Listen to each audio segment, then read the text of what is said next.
Donc, bonjour à tous. Alors, tout d'abord, vu la situation, je vous explique 2-3 petites choses.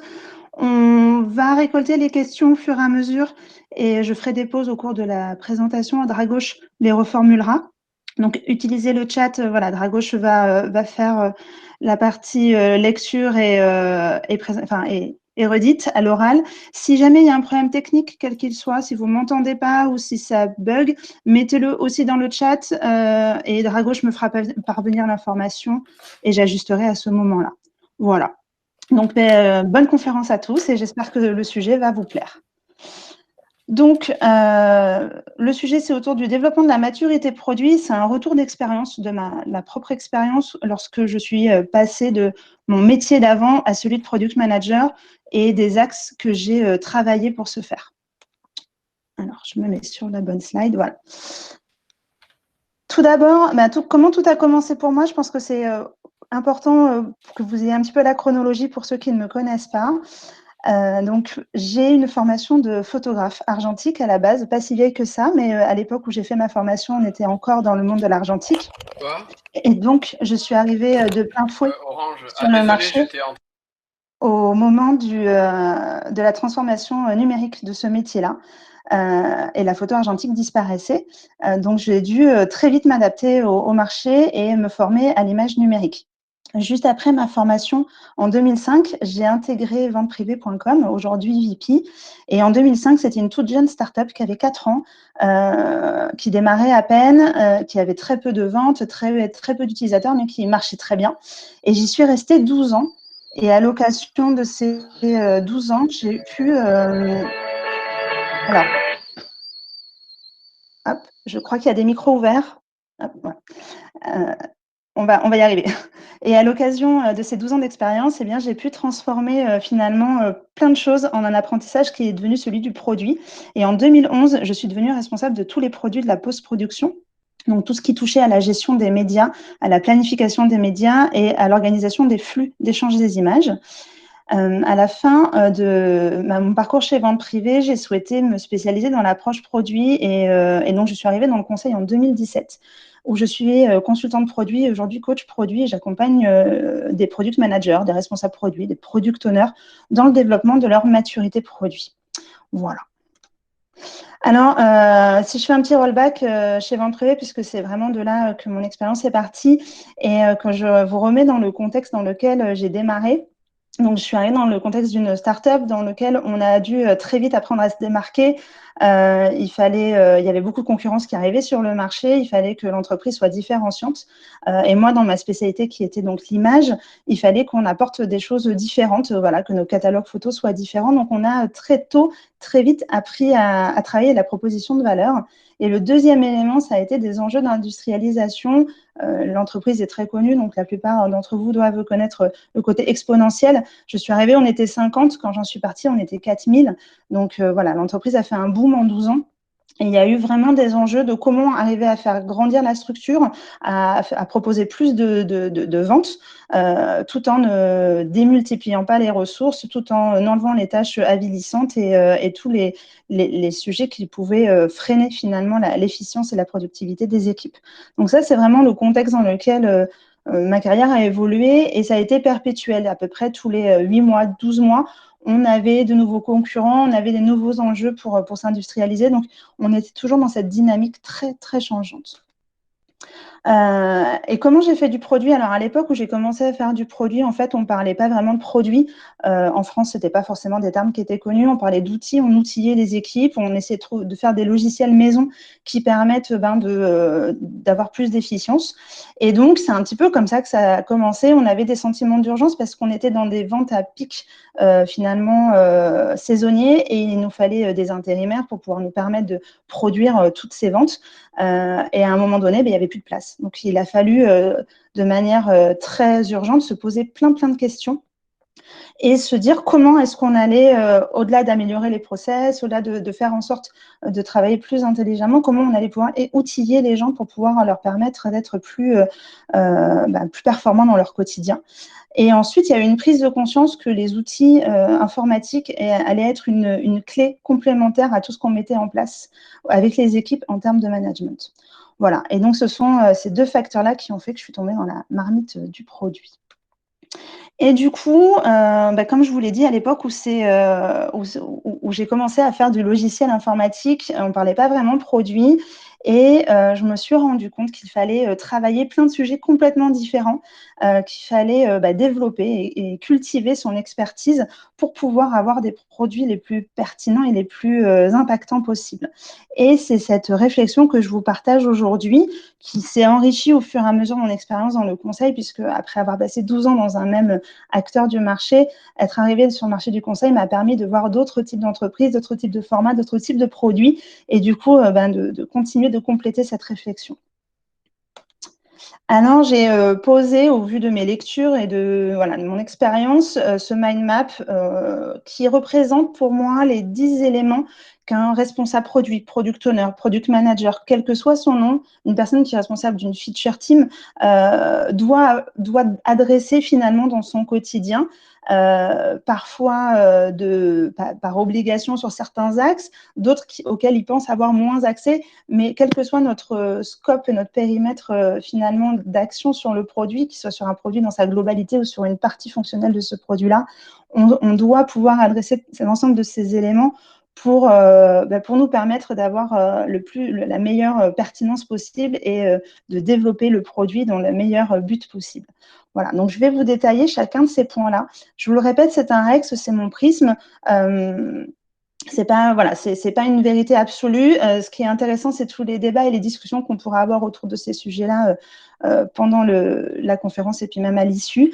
Voilà. Donc j'espère que ça va vous convenir et vous intéresser. Tout d'abord, je vais vous parler du business. Alors, il y a des product owners qui sont recrutés sur des nouveaux postes, qui ne connaissent pas l'entreprise dans laquelle ils arrivent. Et ce point-là, il est souvent pour eux, quand on est dans une entreprise depuis longtemps, qu'on a fait plusieurs postes ou qu'on a eu l'occasion d'avoir plusieurs casquettes, on connaît généralement le business de l'entreprise, quel est l'élément dans lequel on va évoluer, quelle est la source finalement de la vocation de cette entreprise, sa mission. Donc, cette partie business-là, ce qui va être important en tant que product owner, product manager, responsable produit, voilà, vraiment, à chaque fois, je vais le répéter, mais quel que soit le nom que la personne a dans son écosystème, ça va être l'un des éléments fondamentaux, ça va être de connaître la stratégie d'entreprise. Pour ceux qui me connaissent un petit peu, ils savent que j'ai une affinité énorme avec le sujet des objectifs qui résultent, connus sous le nom des OKR, qui pour moi est un des outils qui est très intéressant pour justement travailler autour de cette stratégie d'entreprise et comprendre quels sont les enjeux dans lesquels l'entreprise se projette et quels sont les critères de succès associés. Ensuite, l'autre élément qui est important et qui fonctionne, quel que soit finalement le business, moi, dans mon expérience chez Vente Privée, je faisais des produits à usage interne, donc à l'intention des salariés.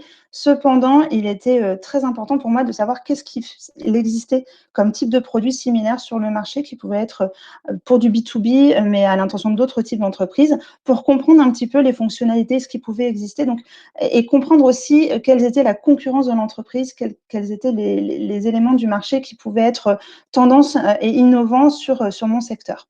Et le dernier élément, c'est le business model. Quel est le business model de votre entreprise? Comment fonctionne-t-il en B2B, donc business to business?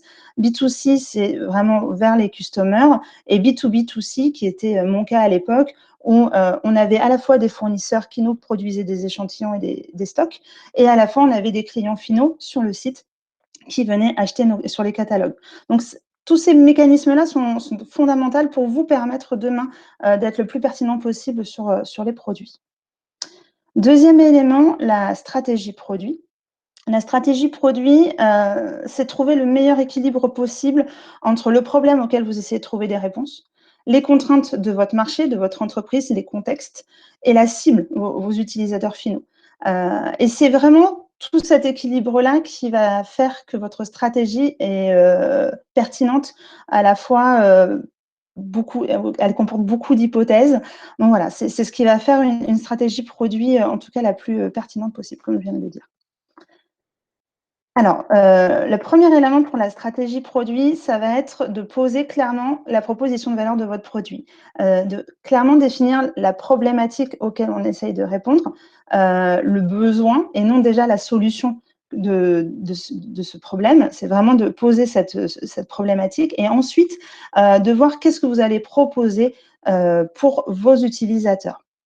Un outil que j'affectionne pour ce travail-là, qui est le Lean Canva, où on peut c'est un des seuls Canva où on pose réellement la problématique avec les clients potentiels, vos segments utilisateurs, la proposition de valeur, les solutions. On a vraiment une approche problème qui est assez intéressante. Donc le Lean Canva est tiré du Lean Startup. Je ne vais pas faire de présentation du Lean Canva dans le détail. Vous aurez sur la présentation qui vous sera diffusée à l'issue en tout cas qui sera accessible à l'issue de cette conf, le lien sur la slide si vous souhaitez plus de renseignements. C'est une matrice qui peut se faire dans plein de contextes différents, soit quand on arrive sur un nouveau produit et qu'on a envie de comprendre un petit peu comment il est, on met tous les acteurs autour de la table et c'est un bon exercice d'alignement. C'est un outil qui peut servir quand on va vouloir lancer une nouvelle fonctionnalité majeure sur notre produit. Voilà, c'est un outil en tout cas qui permet d'aligner de manière simple et efficace en moins de 3 heures l'ensemble des parties prenantes. Les autres éléments importants de la stratégie produit, c'est d'avoir la notion que l'on pilote par rapport à l'impact, par rapport à ce que l'on veut finalement créer comme impact sur notre produit, comme résultat sur notre produit. Ça va être très important de se dire que si on met telle ou telle fonctionnalité en production, c'est pour générer tel ou tel résultat. Et ça doit être un mécanisme qui se met en place et les OKR auxquels je faisais référence au niveau business sont pour le coup une réponse assez pragmatique à ce point-là, puisque le but, c'est de se dire quel impact on a envie d'atteindre et du coup, quelle est derrière la tactique que l'on va mettre en place, comment on va contribuer fonctionnellement dans notre produit pour cette tactique. Et à la fin, se dire, est-ce que l'hypothèse qu'on avait posée de faire telle ou telle fonctionnalité nous permet d'atteindre l'impact souhaité ou non. Et le dernier point, c'est vraiment d'être à la convergence de la partie business avec les besoins de l'entreprise, les besoins de vos stakeholders, la partie expérientielle, et là je pense aux UX, aux designers, qui eux vont vouloir vraiment travailler sur une expérience la plus affinée possible, la plus optimum possible, et la partie plutôt technique sur la faisabilité de réalisation, d'avoir une stack technique de la meilleure qualité possible. La stratégie produit doit vraiment se trouver à la convergence de tous ces éléments-là. On ne pourra jamais satisfaire pleinement l'ensemble des points d'un seul coup. Il faudra toujours trouver des compromis et trouver la stratégie permettant de générer l'impact qui apporte le plus de valeur à ce moment-là et faire les bons choix. Troisième élément, ce qui tourne autour de l'expérience utilisateur. Alors, on l'entend souvent au sens produit, l'expérience que les utilisateurs vont vivre au sens produit. Il existe bien évidemment au sens beaucoup plus large.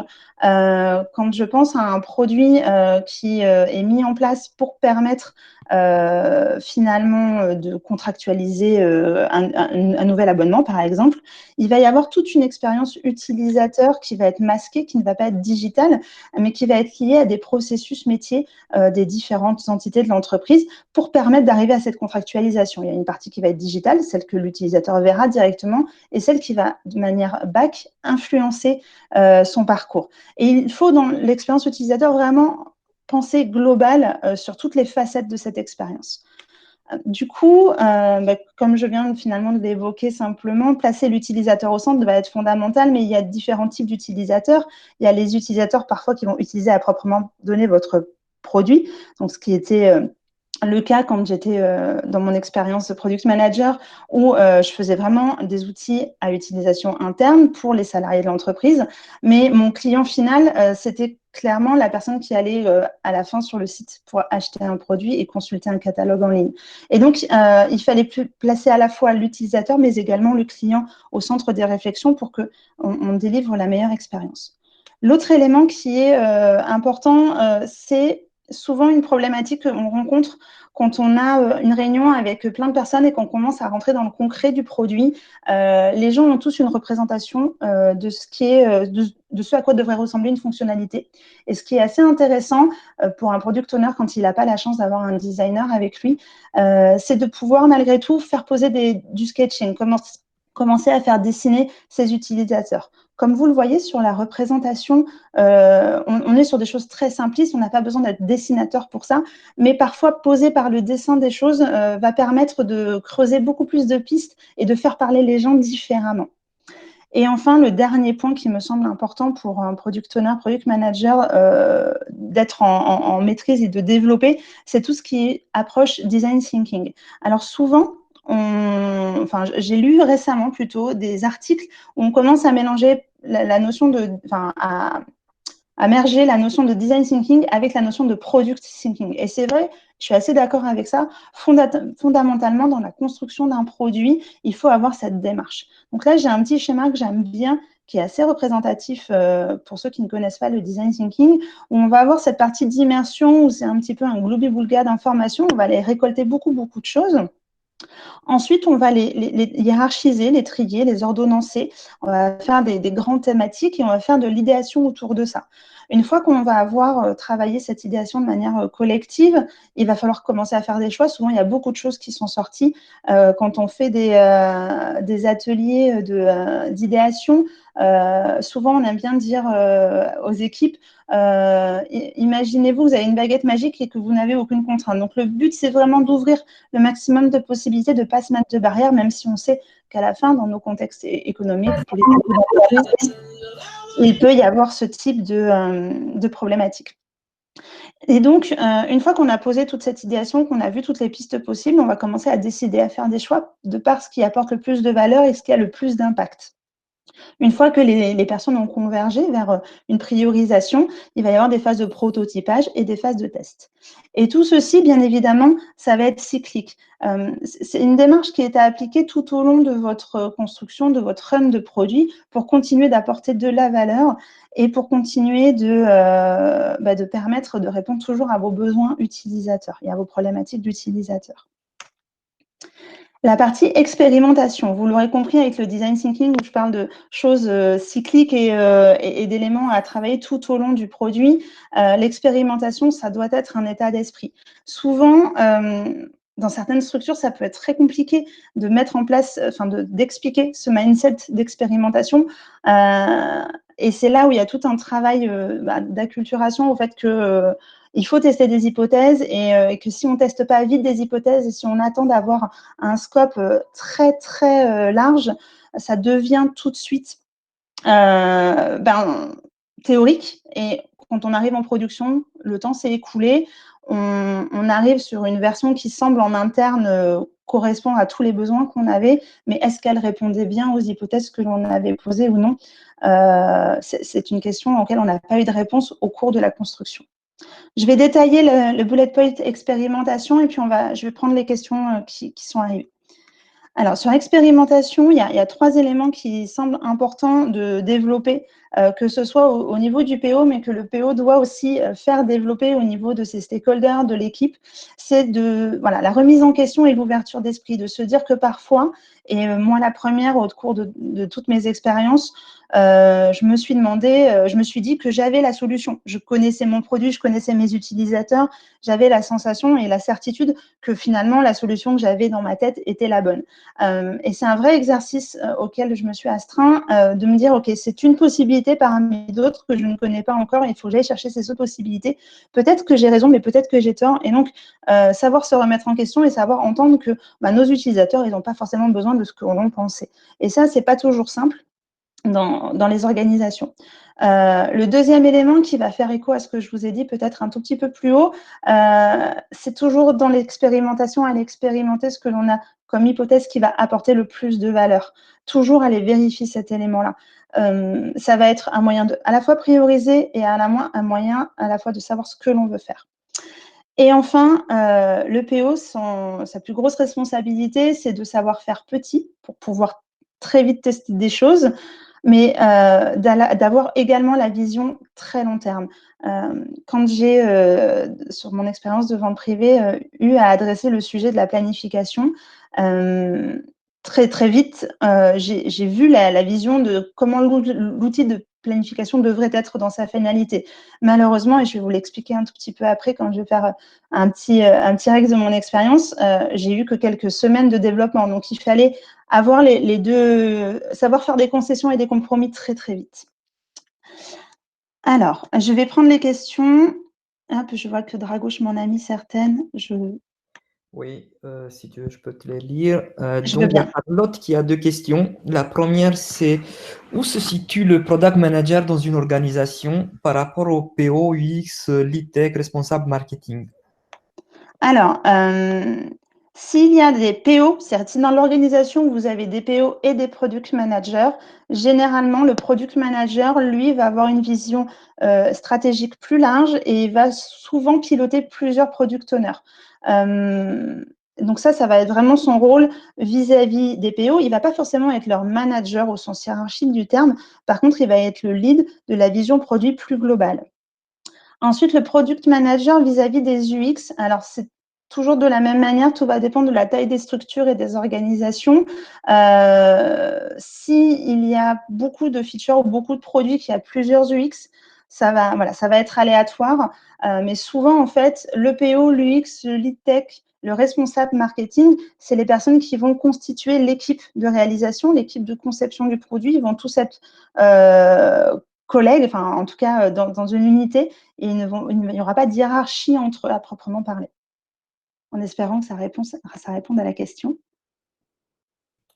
Et une deuxième question, toujours de Charlotte.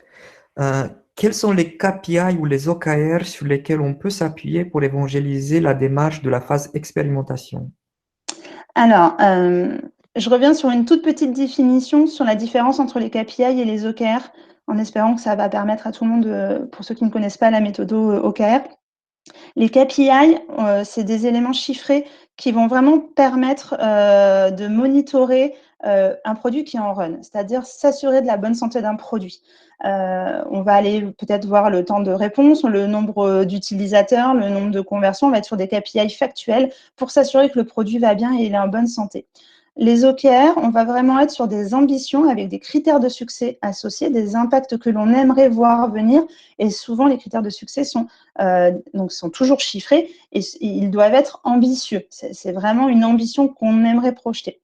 Donc, maintenant, pour répondre à la question sur lesquelles on peut s'appuyer pour évangéliser les démarches, ce qui va être intéressant, c'est de se dire, à un moment donné, quand on a pour telle ambition, on sait qu'on y est arrivé si on a cet impact-là, c'est de se dire, au niveau fonctionnel, on va construire telle et telle fonctionnalité qu'on va mettre en prod et on fait l'hypothèse que ça va nous permettre d'atteindre soit X%, soit la totalité du key result associé. Voilà, en espérant toujours pareil que ça réponde à la question. Et une troisième question, Tiffany, qui est arrivée entre-temps. Euh, Comment définir ce qui a de la valeur? Vous avez 2 heures. C'est un vaste sujet, effectivement. Alors, il va y avoir tout un écosystème d'éléments, c'est-à-dire qu'il va y avoir déjà la stratégie de votre produit, quelle problématique votre produit est censé résoudre, quel est le ROI que vous voulez développer avec cette problématique. Et déjà, avec ces 3 éléments-là, vous allez pouvoir commencer à poser des bases de qu'est-ce que vous cherchez à obtenir comme résultat, comme critère de succès, comme impact. Et une fois que vous avez défini ça, vous allez peut-être parfois tâtonner. Il y aura peut-être plusieurs pistes qui vont vous permettre d'aller déclencher fonctionnellement ces résultats-là. Il y aura peut-être parfois des échecs et ces échecs-là sont pas un échec au sens propre du terme, c'est un nouvel apprentissage. J'en ai pas parlé dans expérimentation, mais on est vraiment autour de tout ce qui est test and learn. Et quand ça ne marche pas, on sait au moins que cet élément-là ne fonctionne pas. Et donc, c'est un apprentissage. Donc, aller chercher la valeur, c'est compliqué. C'est une réponse que je ne peux pas faire malheureusement en séance et j'aimerais bien. Elle va être vraiment autour de ces 3 éléments-là. En tout cas, c'est une première piste de recherche. Voilà. Je vais continuer. N'hésitez pas à continuer de poser des questions. Je vais continuer à présenter.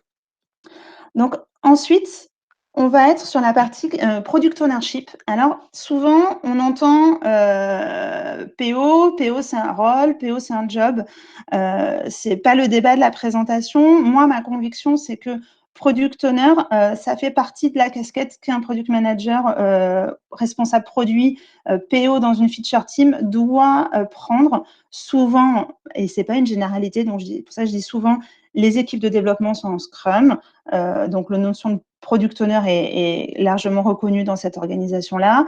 Et le product ownership, c'est vraiment la notion de comment je travaille avec mes équipes de développement pour concevoir, concrétiser toutes les réflexions que l'on a eues en amont pour permettre de répondre aux besoins et aux problèmes de nos utilisateurs. Du coup, pour revenir sur les 3 éléments qui me semblent importants à travailler, c'est tout d'abord la construction de la vision produit. La construction de la vision produit, elle va faire écho à votre stratégie produit. En fonction de la stratégie produit, vous allez faire tout un travail d'idéation avec tout ce qu'on a pu évoquer autour du design, des designers. Vous allez travailler sur des aspects techniques avec les architectes, les tech. Voilà, il y a eu toute une phase avec les utilisateurs de recherche sur le terrain et vous allez converger vers une première vision et l'outil dont je me sers depuis maintenant des années et qui est idéal pour ça, c'est vraiment la partie story mapping, c'est construire une vision fonctionnelle qui va vous permettre de transmettre tout votre travail à l'équipe de conception et de leur donner cette vision-là globale de votre produit. Ensuite, il va y avoir toute la gestion et la priorisation du besoin autour d'un backlog, en tout cas autour d'un backlog. Et ça va être vraiment de pouvoir donner aux équipes de conception, généralement on fonctionne en itération, il y a d'autres types de regards, mais c'est le fonctionnement le plus connu, c'est de leur donner des incréments de produits à développer. Donc une partie de ce story mapping, de cette vision produit que vous leur avez partagée, c'est de leur donner concrètement ces éléments-là avec un objectif clair qui peut faire écho, idéalement qui doit faire écho à l'impact que vous voulez créer sur votre produit.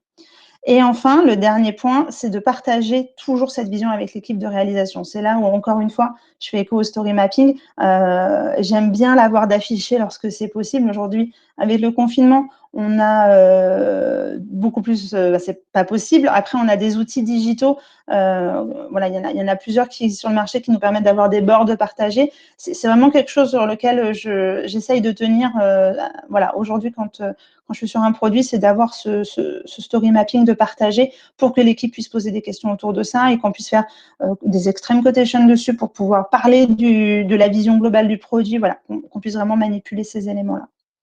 Je crois qu'il y a eu plusieurs questions qui se sont posées. À gauche. Il y a une nouvelle question qui était une nouvelle question. Oui. Donc, c'est Myriam qui demande, dans une organisation où il n'y a pas de PM, mais plutôt des PO lead qui sont transverses, est-ce qu'il a, donc ce PO lead, les mêmes responsabilités que le PM? Alors, le PM, c'est ça qui est compliqué aujourd'hui, c'est que selon les organisations, finalement, le nom est différent, mais l'enjeu du rôle, enfin du job va être le même. Donc, s'il n'y a pas de product manager, mais que tout le monde s'appelle PO et PO lead, oui, il va avoir la même casquette. Dès lors qu'il est PO lead, ça sous-entend, en tout cas là de ma compréhension, qu'il va gérer une vision beaucoup plus large du produit ou qu'il va gérer un portefeuille de produits. Donc, il va travailler avec plusieurs PO et donc oui, ses responsabilités vont être les mêmes. Voilà. Et c'est juste la granularité des responsabilités qui sera différente, c'est-à-dire que le PO sur son produit ou sur sa fonctionnalité va aller 360 sur tout le mind map que je vous présente dans cette fonctionnalité-là, là où le PO lead, lui, va avoir une vision plus haute, plus globale avec les autres produits. Voilà. Donc, en fait, c'est la granularité dans laquelle on rentre et le scope, la largeur du scope qui va légèrement changer, mais le nombre, enfin, tous les bullet points qui sont présentés aujourd'hui, pour moi, sont à adresser quel que soit notre niveau, entre guillemets, dans l'organisation. Merci Tiffany. 3 questions sur le story mapping. La première, qui doit et peut prendre en charge le story map dans le contexte d'une grosse entreprise où tous les corps de métier sont représentés? Alors, ça dépend des types de profils que vous avez. Généralement, c'est le PO qui le fait. Dans certaines grosses structures, il y a des coachs agiles qui peuvent aussi être amenés à faciliter ce type d'atelier et qui ont co-préparé l'atelier avec le PO. J'ai entendu que dans d'autres organisations, c'était parfois les designers qui pouvaient prendre cette casquette-là. Je préconise quand même que ce soit le PO qui soit en lead sur la partie story mapping, puisque le but, c'est quand même de mapper la partie fonctionnelle de votre produit. Merci. Une autre question, toujours sur le story mapping. Quels outils pour le story mapping?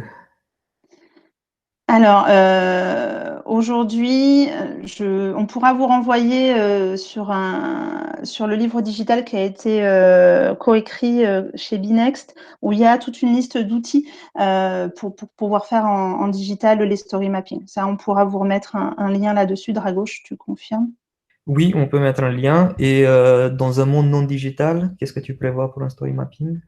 Dans un monde non digital, pour le coup, un mur, des post-it, et ensuite appliquer la méthodo. Il y a des livres, des références là-dessus. On pourra également vous en mettre une ou deux de méthodo pour tenir un atelier de story mapping. Une autre question, le story mapping est un support qui évolue et si oui, à quelle fréquence? Alors, moi, je suis d'avis de faire des story mapping. Alors, je suis d'avis de faire des story mapping évolutifs, c'est-à-dire que on va avoir une vision, mais en fonction de nos apprentissages, celle-ci va évoluer. Donc, ça va être important d'itérer dessus. Donc, il y a différentes manières d'aborder le sujet. L'erreur qui peut être commise, c'est on pense faire un story mapping au début d'un produit. Quand on est en phase de cadrage, on en fait un, on dit c'est celui-là, il les fixe, et ensuite on va le développer, et puis on prendra le temps qu'on prendra. Si on le fait sous cet axe-là, le story mapping, on tombe dans le travers de la gestion de projet, où en fait on a posé un périmètre fonctionnel, certes priorisé, mais il va être inflexible, il ne va pas bouger. L'idée, c'est vraiment qu'il s'ajuste au fur et à mesure. Je vous propose de continuer d'avancer en espérant avoir répondu à vos questions. On a encore 5 bullet points et un petit exercice à la fin à faire ensemble. Alors, je reviens sur la présentation. Donc, du coup, je vais, pour la petite anecdote, très rapidement, vous raconter, moi, mes premiers pas sur la gestion d'un produit de A à Z. Donc, c'est dans un contexte où la planification de l'activité des équipes est complexe. Les équipes sont réduites à avoir des post-it sur leur bureau, à tenir un cahier de notes pour savoir quelles sont les tâches qu'elles ont à faire. Il n'y a aucune visibilité. Voilà, c'est un contexte un peu compliqué. Il y a bien évidemment beaucoup de personnes impactées. Et donc, on nous demande de travailler sur le sujet. Et à ce moment-là, donc, on propose une approche avec un développement d'un outil interne. Et on nous dit, OK, pas de souci, mais on vous prête un dev pour 2 mois. Et donc, à ce moment-là, il faut savoir que je n'ai jamais travaillé avec des développeurs. Je ne connais pas vraiment ce métier-là. Pour moi, c'est du jargon que je ne comprendrai jamais. Et je me dis, comment est-ce qu'on va faire? On a 2 mois pour démontrer que l'application à laquelle on pense, c'est une réponse, une vraie bonne réponse aux problématiques que l'on rencontre. Il faut falloir qu'on se démarque. Du coup, on va créer un groupe de travail avec les managers du service concerné. Je vais initialiser un Excel. À l'époque, on n'avait pas d'outil de gestion de backlog, hein, donc j'initialise un Excel tout simple avec 4 colonnes, numéro, titre, détails, et puis éventuellement commentaires. On va choisir un périmètre. On va essayer de trouver le périmètre qui est capable à être fait en quelques semaines. Donc, on va bien évidemment avoir l'aide d'un architecte pour nous aider sur la partie technique. On va avoir donc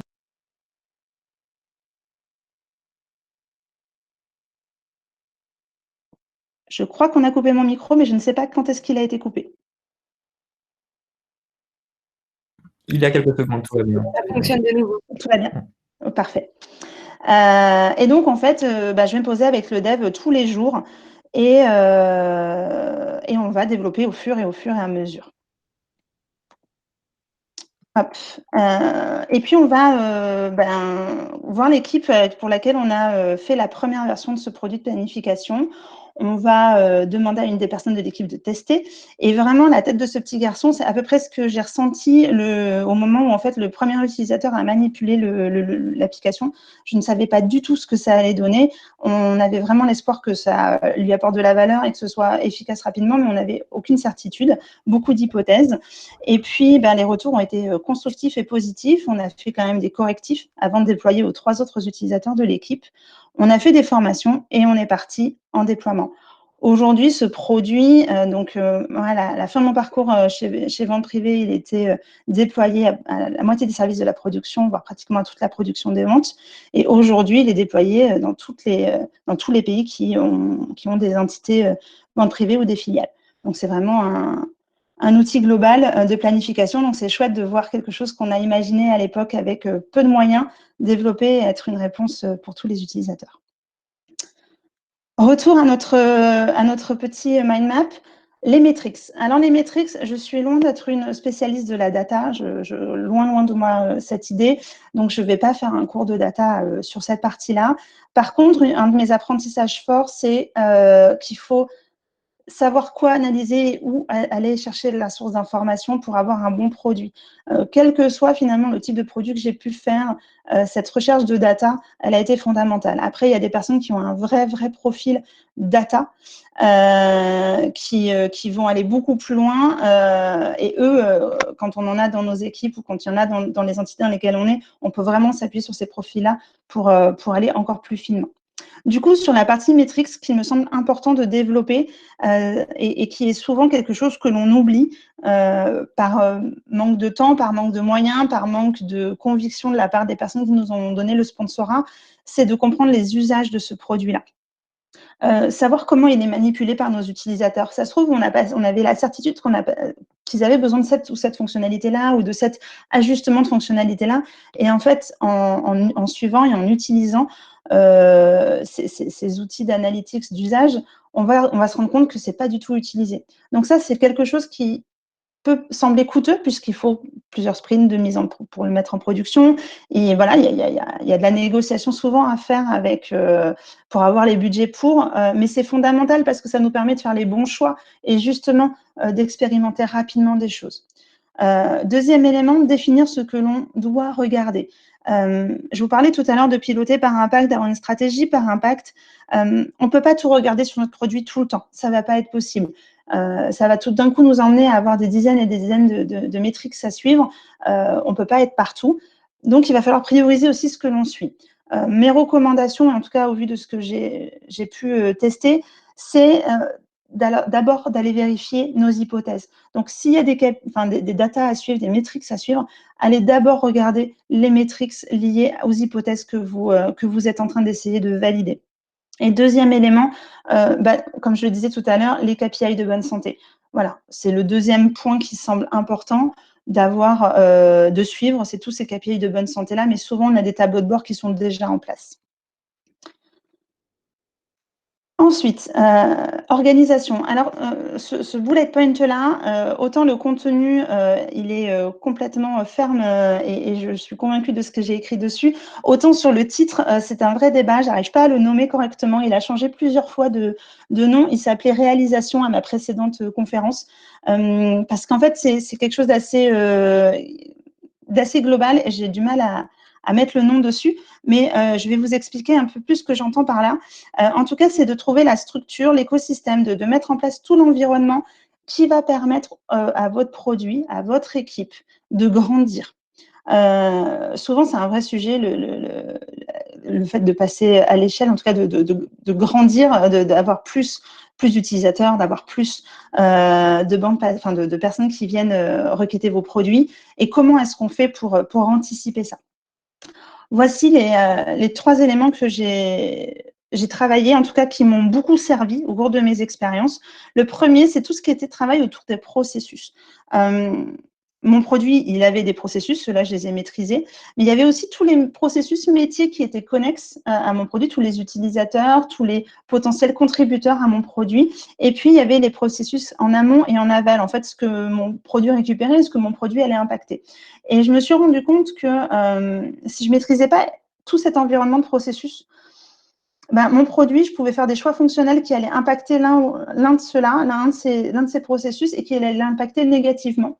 Et du coup, ça n'allait pas me faire bonne presse et ça allait générer d'autres problématiques derrière. Donc ça, c'est un vrai premier point pour moi, c'est pour que votre produit, vous puissiez le faire grandir, être sûr d'embarquer le maximum de personnes, il faut toujours penser à cet écosystème de processus. Le deuxième élément, ce sont les RH. On est sur des métiers de plus en plus connus, mais malgré tout, parfois, qui ne sont pas forcément connus des services RH. Et c'est important d'évangéliser ce que l'on fait, d'évangéliser nos besoins, de comprendre, de faire comprendre en fait l'intérêt de nos métiers et l'intérêt aussi de correctement s'équiper au niveau des profils. Je pense aux métiers de Scrum Master qui sont parfois mal compris et dont la nécessité n'est pas toujours comprise de la part des services RH. Donc, on a un vrai travail d'acculturation sur ça. Et le dernier point qui me semble fondamental, c'est que pour moi, sans agilité, on ne peut pas faire de produit. Donc, c'est mettre en place toute une structure d'agilité, c'est pas ça tout à fait le terme, mais en gros, développer le mindset agile, voilà, tout simplement. Et pour ce faire, je vous ai mis ici Modern Agile. Je vous laisserai aller creuser la question. Le blog de Marilyn est très intéressant. Elle l'a expliqué en 4-5 posts de blog. Modern Agile, je trouve qu'il résume très bien et vous allez voir pourquoi. On fait déjà écho à 2 éléments que je vous ai donnés plus haut. Tout d'abord, il y a la notion d'expérimentation et d'apprentissage rapide. Il y a la notion d'apporter de la valeur en continu. Donc ça, ce sont 2 éléments dans Modern Agile qui font complètement écho à l'approche produit. Un élément, rendre les gens awesome, c'est vraiment se dire que nos développeurs, nos parties prenantes, nos utilisateurs, enfin toutes les personnes avec lesquelles on travaille ou pour lesquelles on travaille, faire en sorte qu'elles soient bien, qu'elles soient en sécurité dans ce produit-là et qu'elles soient vraiment mises en avant. Et enfin, le dernier point qui est faire de la sécurité et de la sûreté des prérequis. Dans un premier temps, à la première lecture de ce schéma, je me suis dit, on parle data, on parle RGPD. Et loin de là, en fait, on parle de beaucoup plus de choses et on parle aussi de sécurité psychologique. Faire en sorte que les gens puissent donner des feedbacks, puissent parler en toute sécurité. Voilà. Donc, je ne creuserai pas beaucoup plus ce sujet-là, mais fondamentalement, un bon produit se construit en mode agile. C'est une de mes fortes convictions. Est-ce qu'on fait une pause question? Je ne me rends pas compte à gauche. Oui, on peut prendre quelques questions. Alors, sur la partie métrique, il y a Myriam qui demande comment on peut identifier la bonne métrique à suivre sur son produit. Alors, ça a coupé, je ne t'ai pas entendu. Ok, tu m'entends là? Oui, je t'entends. Donc, sur la partie métrique, Myriam se demande comment on peut identifier la bonne métrique à suivre sur son produit. En fonction de l'impact que vous voulez générer. Ça va vraiment être lié. Alors, ça dépend tellement des produits. Je peux prendre un exemple assez générique, comme un exemple d'un site internet où on va vouloir peut-être avoir un accroissement de la conversion du nombre de visiteurs en nombre de clients. Donc, par exemple, si on prend un site qui vend des abonnements, on va aller, si on a mis en place une nouvelle fonctionnalité qui permet de cliquer pour déclencher cet abonnement-là et on a changé cette fonctionnalité-là, c'est à cet endroit-là qu'on va aller suivre et monitorer l'usage. Est-ce que les gens y vont? Est-ce que les gens n'y passent pas? Est-ce que la fonctionnalité est bien placée dans l'écran? Est-ce qu'elle ne l'est pas? Alors, c'est un exemple qui est très bateau, j'en suis désolée. C'est toujours plus simple quand on est en plus petit comité où on peut faire des focus sur vos contextes, mais voilà, c'est vraiment de se dire, c'est quoi l'impact que je veux générer? Qu'est-ce que j'ai fait fonctionnellement dans mon produit? Qu'est-ce que je viens de mettre en place pour vérifier ça? Et du coup, comment ça devrait marcher en fait? Et c'est cet usage-là, cette métrique-là qu'on va aller suivre, par exemple. Chloé te demande, à un moment donné, tu as parlé d'un outil maison. Qu'est-ce qui fait que vous êtes parti sur un outil maison? C'est culturel à l'entreprise et les besoins étaient si spécifiques que ça? Alors, c'est très culturel à l'entreprise. Il y a eu plusieurs essais à l'époque, mais globalement, la majorité des outils étaient maison au vu de la, comment dire, l'activité était assez unique. Donc, voilà, c'était très culturel. Ok. Une autre question, quand on parle de métrique, on y intègre l'aspect quali, de type verbatim provenant des sondages ou des tests utilisateurs? Alors, moi, je ne l'intègre pas là. Pour le coup, les études quali et quanti, c'est vraiment avec les designers qu'on les travaille à côté. Alors, c'est une métrique, c'est un suivi. Sur le focus que je faisais, c'était vraiment suivre les métriques qui nous permettent de corroborer nos hypothèses, qui nous permettent de vérifier comment le produit est utilisé. L'étude quali, ça va vraiment être un complément d'information et c'est souvent sur des lancements effectivement aussi d'outils. Mais on ne le suit pas de la même manière en fait. C'est pour ça que je ne le mettais pas forcément dans Metrics, puisque Metrics, pour moi, c'était ce qu'on pouvait suivre au travers des datas récupérées dedans le produit. Les études quali, c'est vraiment des études que l'on fait à côté, mais qui sont aussi fondamentales pour l'apprentissage qu'on veut avoir de nos utilisateurs. Ok. Jean-Christophe, il se demande comment se constituer un pool d'utilisateurs sur lesquels tester fréquemment notre produit et comment faire vivre cette communauté. Alors, plusieurs choses pour moi. Alors, tout dépend, c'est pareil, tout dépend déjà de votre type de produit. Si vous êtes sur un produit B2C, souvent il y a des campagnes de recrutement qui se font via Facebook, via Twitter, où en fait, les entreprises postent des formulaires d'inscription pour faire des campagnes de test. Et c'est souvent les marketing qui font les recrutements et qui vont animer cela. Attention, par contre, petit bémol, quand vous créez des pools d'utilisateurs, ce qui est important, c'est de renouveler régulièrement vos pools parce qu'au bout d'un moment, en fait, vos utilisateurs, ils auront plus autant de fraîcheur et de prise de recul sur leurs produits. Donc, ça va être intéressant de, du coup, changer et de faire évoluer ces éléments-là. Quand on est sur du B2B, ça peut être un tout petit peu plus compliqué, mais la démarche est à peu près la même avec finalement les clients, vos clients business qui le souhaitent, créer des pools et le renouveler régulièrement. Ok. Une dernière question, Violaine, qui voudrait que tu reviennes sur la création du fichier Excel d'initialisation parce qu'elle n'a pas compris ce que tu mets dedans. Ah non, alors en fait, c'était juste mon Rex de lorsque j'ai commencé, donc c'était en 2012, 2011, mon premier backlog. Où en fait j'ai simplement, à l'époque j'avais pas d'outils, j'avais pas de Jira, j'avais pas de Redmine, voilà, tous ces outils-là, je les avais pas. Et donc j'ai simplement créé, pour pouvoir lister les fonctionnalités dont j'avais besoin à mon développeur, créer un Excel tout simple qui était très efficace avec 4 à 5 colonnes récapitulant aujourd'hui ce que l'on trouverait dans un Jira ou dans un Redmine, en espérant que du coup ça réponde à la question. Je ne voulais pas mélanger. Merci Tiffany, pas d'autres questions pour l'instant. Très bien. Alors, il nous reste donc 3 éléments. La notion de croissance. Croissance, c'est vraiment comment susciter l'engagement. Alors, le growth hacking, ce sont des sujets autres, en tout cas le growth hacking complètement autre. Là, on va vraiment que l'on soit sur une feature, que l'on soit sur un produit global ou sur un portefeuille de produits, ça va vraiment être une question que l'on doit se poser en tant que product owner, même si on a des services marketing qui sont présents à côté pour développer la partie client acquisition. Sur la croissance, pour moi, les 3 éléments auxquels j'ai appris qu'il fallait faire très attention. Le premier, c'est tout ce qui était qualité, fiabilité, stabilité. C'est-à-dire que il faut toujours faire attention à cette dette technique qui existe, qui est là, on le sait souvent. Souvent, c'est pas très concret, ça va nous coûter des sprints. On retarde toujours un petit peu le travail sur ça, mais fondamentalement, ça remet en cause votre capacité à croître et à grandir, à aller récupérer de l'engagement auprès de vos utilisateurs parce que ça peut vous générer des bugs, des ralentissements et ça peut du coup désengager les gens. Donc ça, c'est vraiment important de toujours travailler sur cet élément-là.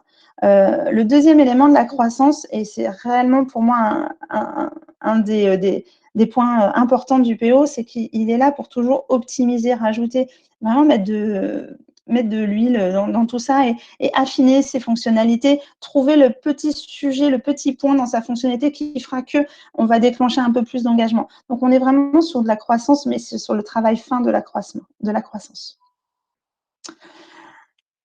Ensuite, on va avoir la culture de l'IT. Donc, vous l'aurez compris de par mon parcours, mais moi, je n'ai aucune formation de développeur. Je ne connais pas du tout le code. Et quand j'ai commencé à travailler avec ce métier-là, ça a vraiment été des grands inconnus pour moi et très compliqué. Et aujourd'hui, j'ai toujours pas codé. Enfin, c'est toujours pas quelque chose auquel je me suis essayée. Et pourtant, c'est beaucoup plus simple pour moi de naviguer. Et là, pour le coup, je m'adresse plutôt à des product owners qui viennent d'un métier différent que celui de la tech, pour lesquels il va falloir développer un certain nombre de connaissances qui vont être importantes pour vous permettre d'avoir les bons éléments de réflexion pour vous permettre de développer votre stratégie produit et de savoir comment avancer. Tout d'abord, le premier, c'est de comprendre tous les métiers qu'il y a dans votre équipe de réalisation, qui fait quoi et le rôle de chacun. Clairement, moi, la première fois qu'on m'a parlé de DevOps, j'ai pas tout compris, quoi. C'était vraiment, c'était vraiment très particulier. J'ai mis plusieurs semaines avant vraiment de. J'ai demandé à ce qu'on le reformule, etc. Il y avait des choses qui me paraissaient complètement impalpable. Donc, c'est pour le coup une expérience très perso, mais voilà, je pense qu'on a tous des inconnus quand on ne connaît pas l'IT, la tech, et c'est important d'aller comprendre ce qui se cache derrière toutes les spécialités des équipes. Ensuite, le deuxième élément fondamental, sauf si vous avez la chance d'être dans une startup complètement agnostique d'un SI, mais c'est de comprendre les dépendances au SI. Votre produit, il a des dépendances au SI qui vont vous apporter des contraintes. Et ces contraintes-là, elles peuvent vous amener à des risques. Et donc, c'est hyper important de comprendre quelles elles sont, pourquoi elles le sont, et est-ce qu'il y a des moyens de le contourner ou non. Et enfin, le dernier point, c'est d'arriver à trouver le langage. Et pour le coup, c'est un exercice que je trouve hyper intéressant. Moi qui ne viens pas de la tech, c'est arriver à trouver un langage de communication avec l'équipe qui est compris et qui vous permet de faire le pont entre tous ces besoins, les besoins des métiers, les besoins des utilisateurs, les ambitions stratégiques, et à la fin d'arriver à un produit fonctionnel développé. Et donc, cette formulation du besoin qu'on peut faire sous forme de user story, il y a d'autres manières d'aborder le sujet, c'est trouver votre langage en fait avec l'équipe.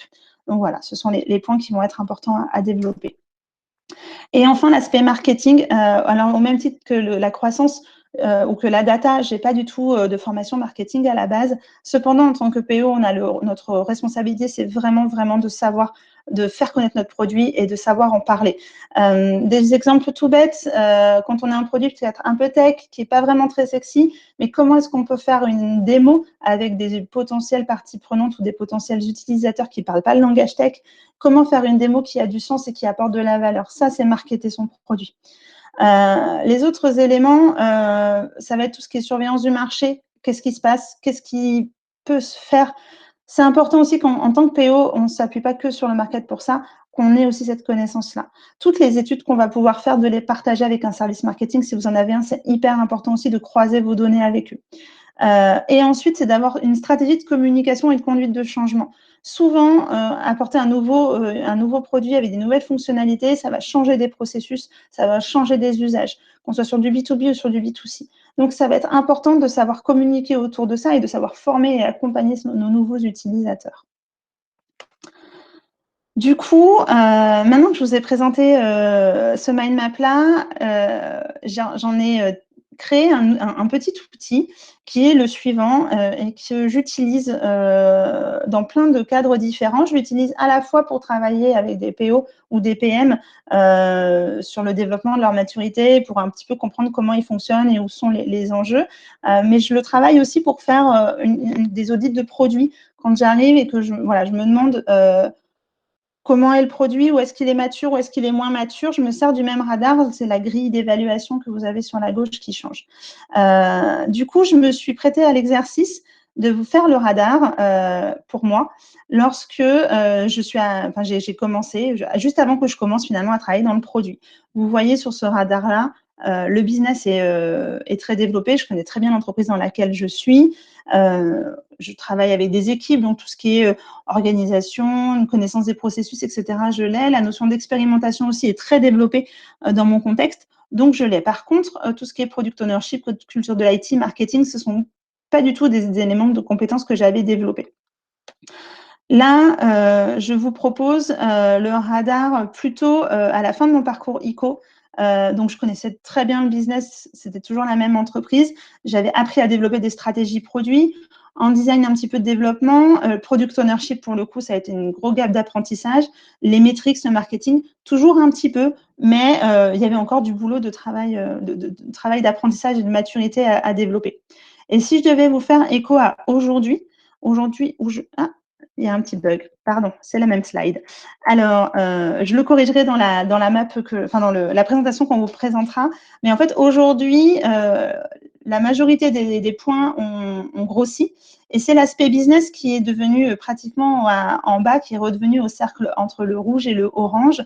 Parce que finalement, quand j'arrive chez un client, je ne connais pas son business. Il va falloir que j'apprenne très, très rapidement son business, ses contraintes, sa stratégie. Et donc là, c'est le gros axe d'adaptation et d'apprentissage que j'ai aujourd'hui, avec encore sur marketing, croissance et métriques des éléments à adresser.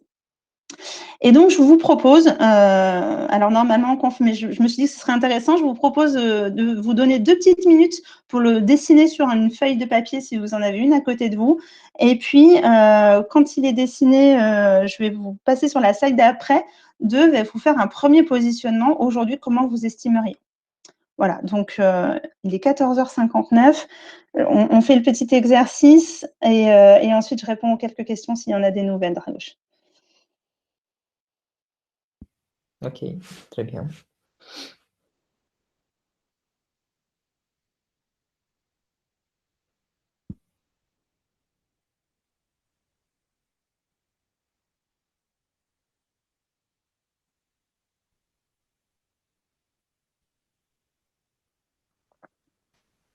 Alors, comment on fait pour vérifier que tout le monde joue le jeu?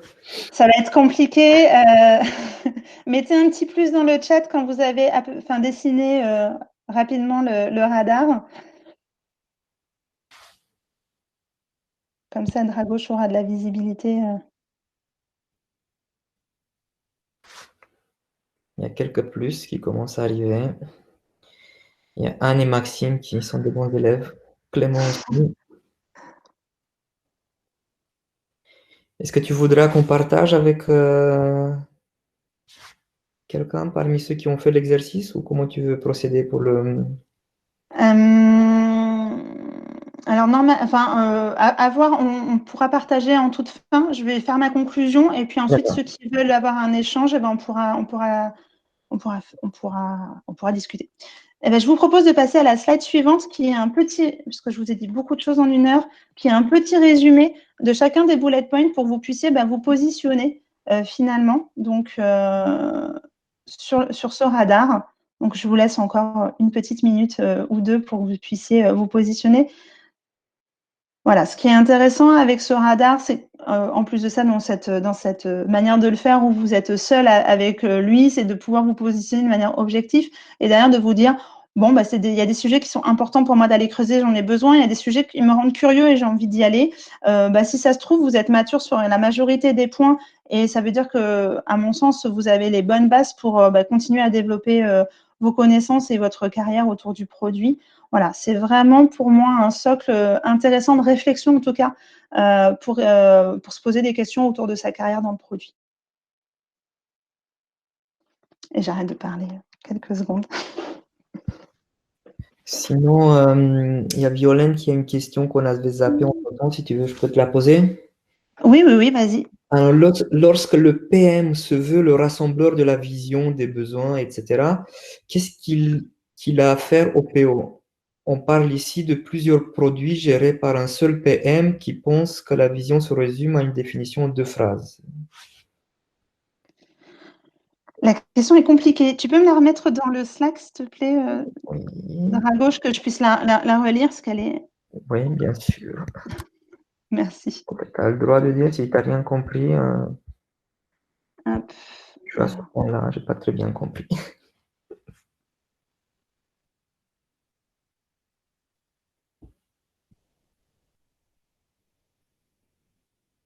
Donc là, de ce que j'en lis, Violaine, il y a un problème de périmètre. En tout cas, j'entends que le PM a alors, je ne sais pas si c'est un raccourci, mais a l'air dogmatique sur la vision. En tout cas, a l'air d'être autoritaire par rapport à celle-ci et qu'il ne vous reste pas beaucoup de place, vous, en tant que PO, pour pouvoir travailler. Ici, on parle de plusieurs produits. OK.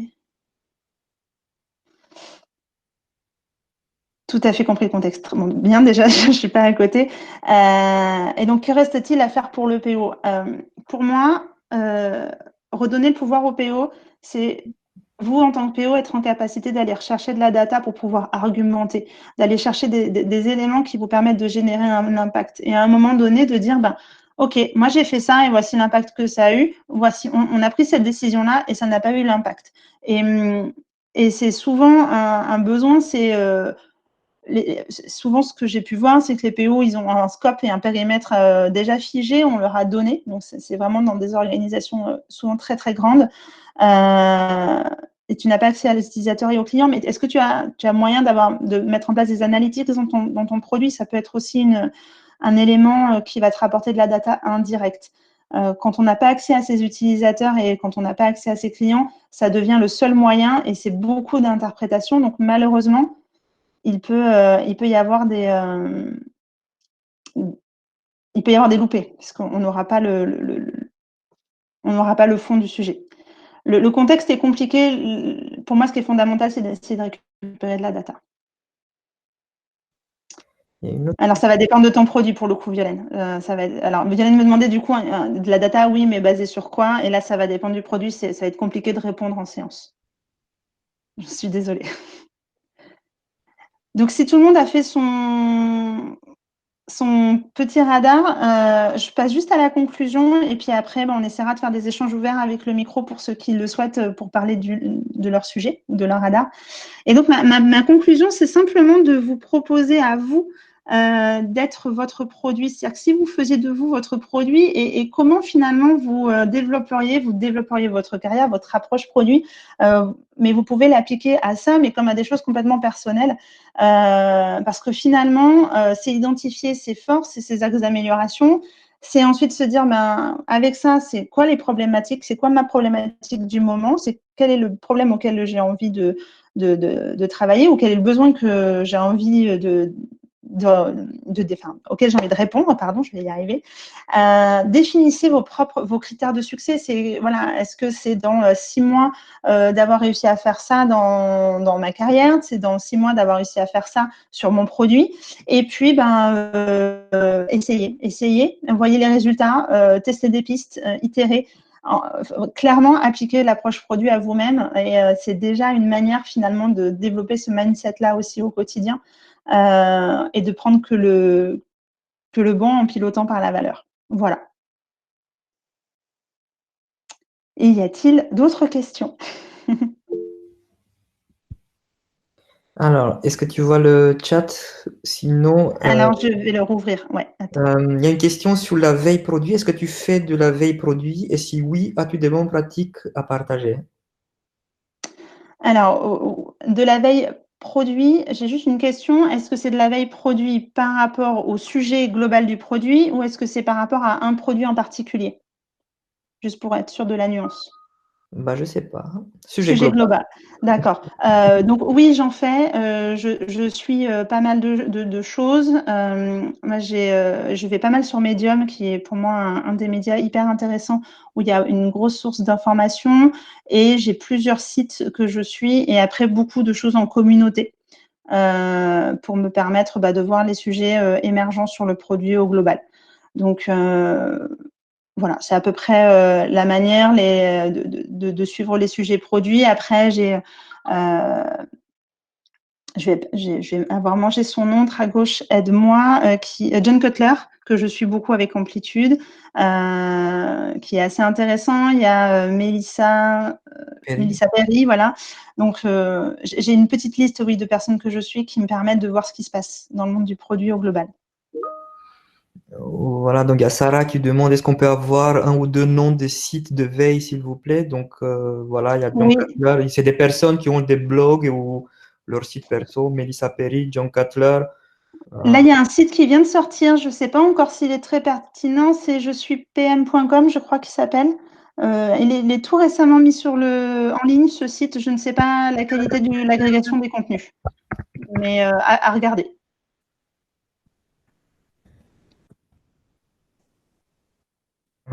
Un nom que j'ai posé. Une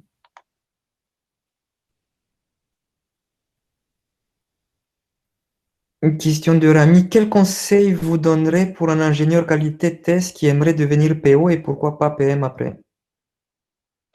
Que c'est largement possible. J'ai un ami qui était testeur et qui faisait de la qualité, qui est aujourd'hui PO et qui excelle dans son travail. Donc c'est pour arriver, comme on le voit, et c'est ce que j'essaie de mettre en avant avec mon Rex, c'est que tout, tous les parcours sont envisageables pour arriver à PO aujourd'hui, je le pense clairement.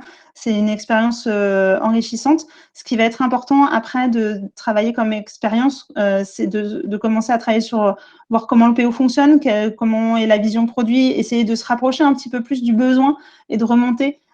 Si vous avez un PO mature et qui aime bien pratiquer, par exemple, les séances d'affinage avec la Quali et les équipes tech, ça peut être intéressant, voilà, de s'intégrer et puis derrière de se lancer sur des candidatures simplement, hein, c'est la suite. Mais voilà, continuer à remonter en fait la chaîne de valeur pour être plus au niveau du besoin et du fonctionnel en amont.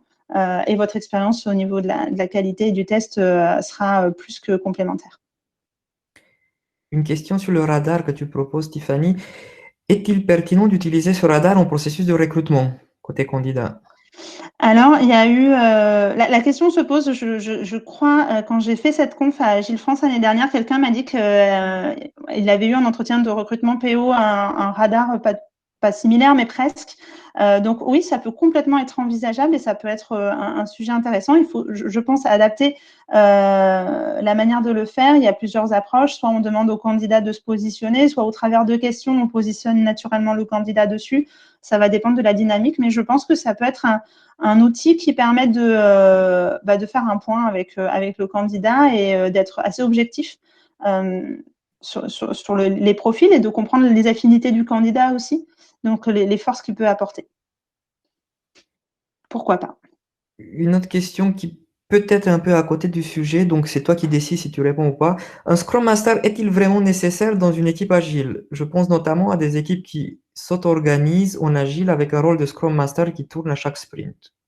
Alors, pour le coup, je répondrai pas parce que je n'ai pas suffisamment d'expertise sur la partie agile pour y répondre. Pour le coup, vraiment, ma spécialité, c'est produit. Donc, voilà, j'ai pas forcément d'avis tranché sur la question et j'aurai pas d'argument derrière, donc je préfère ne pas répondre. Ok, passons à une autre. Est-ce que tu as déjà suivi des formations de product management? Si oui, peux-tu nous conseiller quelques-unes? Alors, non, je n'ai pas suivi de formation de product manager. Il faut savoir qu'aujourd'hui, il en existe peu ou celles qui commencent à arriver sont toutes émergentes sur le marché. Il n'y a pas même de formation au niveau grandes études sur ce métier-là. C'est des choses qui vont arriver dans les années à venir. Après, il y a des petits modules qui sont intéressantes à faire pour développer son approche produit et comprendre les concepts de l'approche produit. Et sur le site de Binext, vous en trouverez. On en fait. Donc, voilà, sur des modules de 2 jours ou de 3 jours, je crois, de tête, qui peuvent permettre de développer l'approche produit. Mais il n'y a pas de formation au sens formation grandes écoles, à proprement parler aujourd'hui, à ma connaissance.